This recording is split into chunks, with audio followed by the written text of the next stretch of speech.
चलिए बात करते हैं कोरोना अपडेट की। प्रदेश में बीते 24 घंटे में 195 नए केस सामने आए हैं। जोधपुर में एक मौत भी हुई है। जयपुर में 32 केस सामने आए हैं। हालांकि पिछले 24 घंटे को अगर देखें तो 119 मरीज रिकवर जरूर हुए हैं, लेकिन आंकड़ा जो है वो 195 रहा। 195 नए केस आए हैं बीते 24 घंटे में। जोधपुर में एक की मौत भी हुई है और 32 केस राजधानी जयपुर में आए हैं।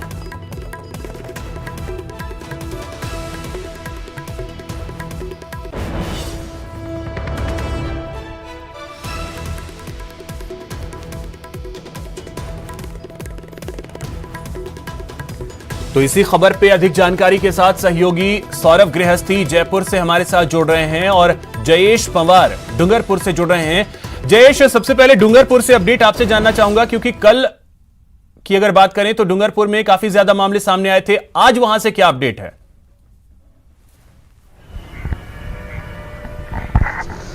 जी मैं बताना चाहूँगा, डूंगरपुर जिले का जो सागवाड़ा शहर है वो लगातार कोरोना का हॉटस्पॉट बनता जा रहा है। जैसे जैसे तापमान बढ़ता जा रहा है वैसे वैसे वहाँ के कोरोना के आंकड़े भी बढ़ते जा रहे हैं।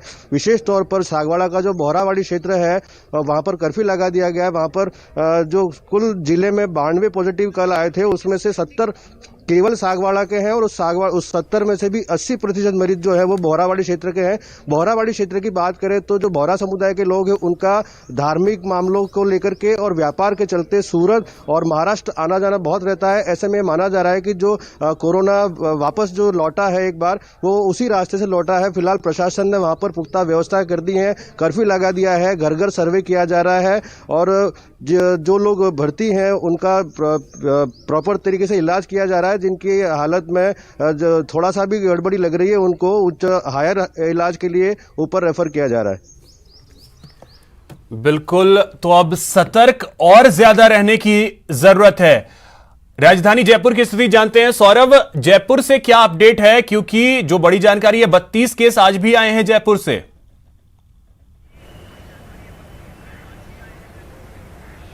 जी बिल्कुल, देखिए राजधानी जयपुर में भी लगातार मामले आने का सिलसिला जारी है और ये थमने का नाम नहीं ले रहा है। हालांकि जिस प्रकार से उदयपुर और डूंगरपुर में मामले सामने आए उसके बाद राज्य सरकार भी अब अलर्ट मोड पर आ चुकी है और अब चूंकि जिस प्रकार से अन्य राज्यों में मामले सामने आए उसके बाद कल मुख्यमंत्री अशोक गहलोत ने इस मामले में बैठक भी की है और पहले 2 राज्यों से आने वाले लोगों को पर जो टेस्ट अनिवार्य कर दिया गया था, अब 4 राज्य और उसमें शामिल कर लिए गए हैं।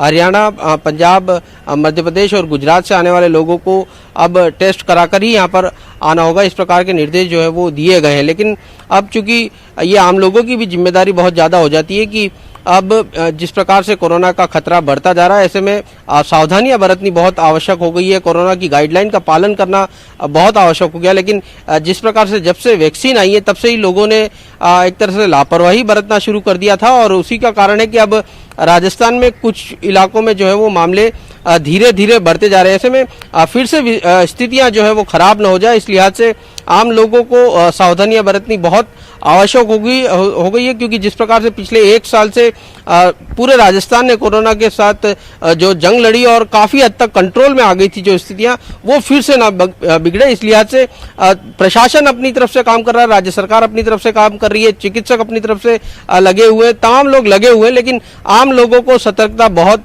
बरतनी जरूरी है। राजधानी के कई इलाकों में देखने को मिलता है कि काफी भीड़ होती है। ऐसे में अस्पताल में इस वक्त मैं खड़ा हूं और ऐसे में अस्पताल में भी कई जगहों पे, चाहे वो रजिस्ट्रेशन काउंटर हो या ओपीडी हो, इन जगहों पर जो है वो भारी संख्या में लोग जो है वो मौजूद होते हैं और ऐसे में ये जो खतरा है वो ज्यादा बढ़ जाता है। चाहे बात लालकोटी सब्जी मंडी की हो, परकोटा इलाके की हो, यहाँ पर स्थितियां देखने को मिलती है कि लोग जो है वो अवेयर मास्क जरूर लगा रहे हैं, लेकिन सोशल डिस्टेंसिंग भी इसमें अपनाना बहुत जरूरी है, क्योंकि एक भी अगर मरीज होता है तो वो कई लोगों को जो है वो संक्रमित कर सकता है। और जिस प्रकार से नए नए स्ट्रेन आ रहे हैं, इस लिहाज से सभी को एहतियात बरतने की बहुत ज्यादा जरूरी है और जब तक वैक्सीनेशन का कार्य चलता है, अगर नहीं संभले तो स्थिति भयावह हो सकती है और जरूरत है कि हर कोई जब अपना अपना काम कर रहा है, सरकार अपना काम कर रही है, प्रशासन अपना काम कर रही है और साथ ही साथ डॉक्टर्स अपना काम कर रहे हैं, तो आम जन को भी समझने की जरूरत है। बहुत शुक्रिया सौरभ और जयेश, आप दोनों का तमाम जानकारी के लिए।